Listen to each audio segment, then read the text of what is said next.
మలాకి ద్వారా ఇశ్రాయేలీల జనాంగముతో ప్రభువు మాట్లాడతా, ఇదిగో లేవి అనేవాడున్నాడు, నేను చేసిన నిబంధన వారి జీవమునకు సమాధానమునకు కారణమైంది. దేవునికి స్తోత్రం, హల్లెలూయా. వాళ్ళు ఎంతగానో సజావుగా సమాధానంగా ఉన్నారంటే నాతో ఉన్నారయ్యా వాళ్ళు. నేను చేసిన నిబంధన దానికి కారణం, నేను చేసిన ఆ యొక్క ఆజ్ఞలు పాటించడమే వారి జీవమునకు సమాధానమునకు కారణమైన భయభక్తులు పుట్టించుటకై నేను వాటిని వారికిచ్చి తిని కనుక వారు నా యందు భయభక్తులు కలిగి నా నామము విషయములో భయము గలవారై. చూడండి ఎంతగా చెప్తున్నాడంటే, లేవీయుల్ని పొగుడుతున్నాడు దేవుడు. ఈ లోకపు మనుషులైన తండ్రి శపించాడు, ఈ లోకపు మనుషులైన సహోదరులు దిగజార్చిన పరిస్థితుల్లో వారిని చూశారు. ఆ తండ్రి అంటున్నాడు, ఇశ్రాయేలీల్లో నిన్ను విభజిస్తానురా అని విభజించేశాడు. ఇశ్రాయేలీల్లో నీకు పాలు పంపులు లేవురా అనేసి దూరపరిచాడు తండ్రి. కానీ దేవుడు హత్తుకున్నాడు. దేవుడు హత్తుకొని సమాధానకరమైన జీవాన్ని వారికి ఇచ్చాడు. సమాధానకరమైన జీవితాన్ని వారికి ఇచ్చాడు. దానికి కారణం ఏంటో తెలుసా?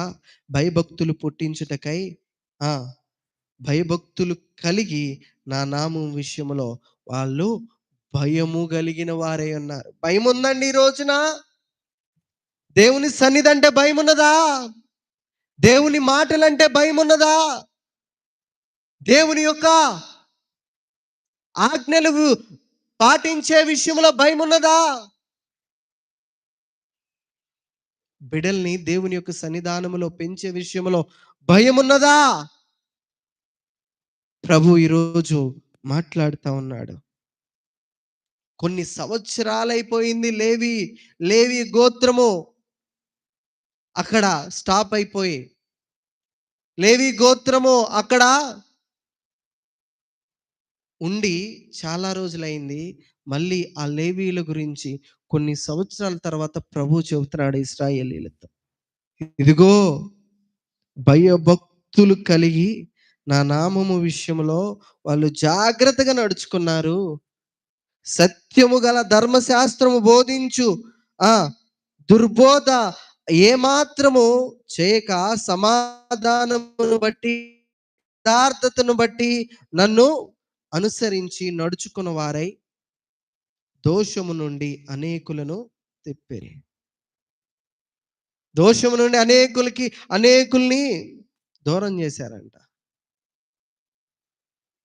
పాపం చేయకుండా అనేకుల్ని దూరపరిచారంట. ఆ రీతిగా లేవీయుల్ని నాయకులుగా చేశాడు.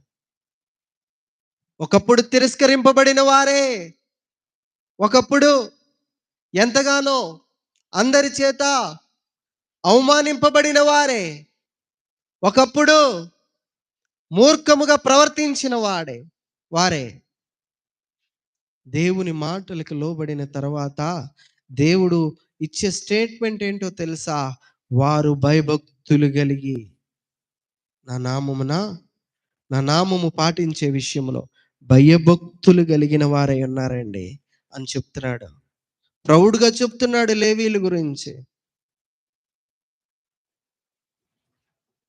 ఒకప్పుడు లేవి గోత్రాన్ని చూసి అందరూ తండ్రి ఏమీ లేదుగా, నీకు ఏమీ లేదుగా అనేసి అన్నలు ఎక్కిరించేవారు ఆ లేవి గోత్రాన్ని చూసి.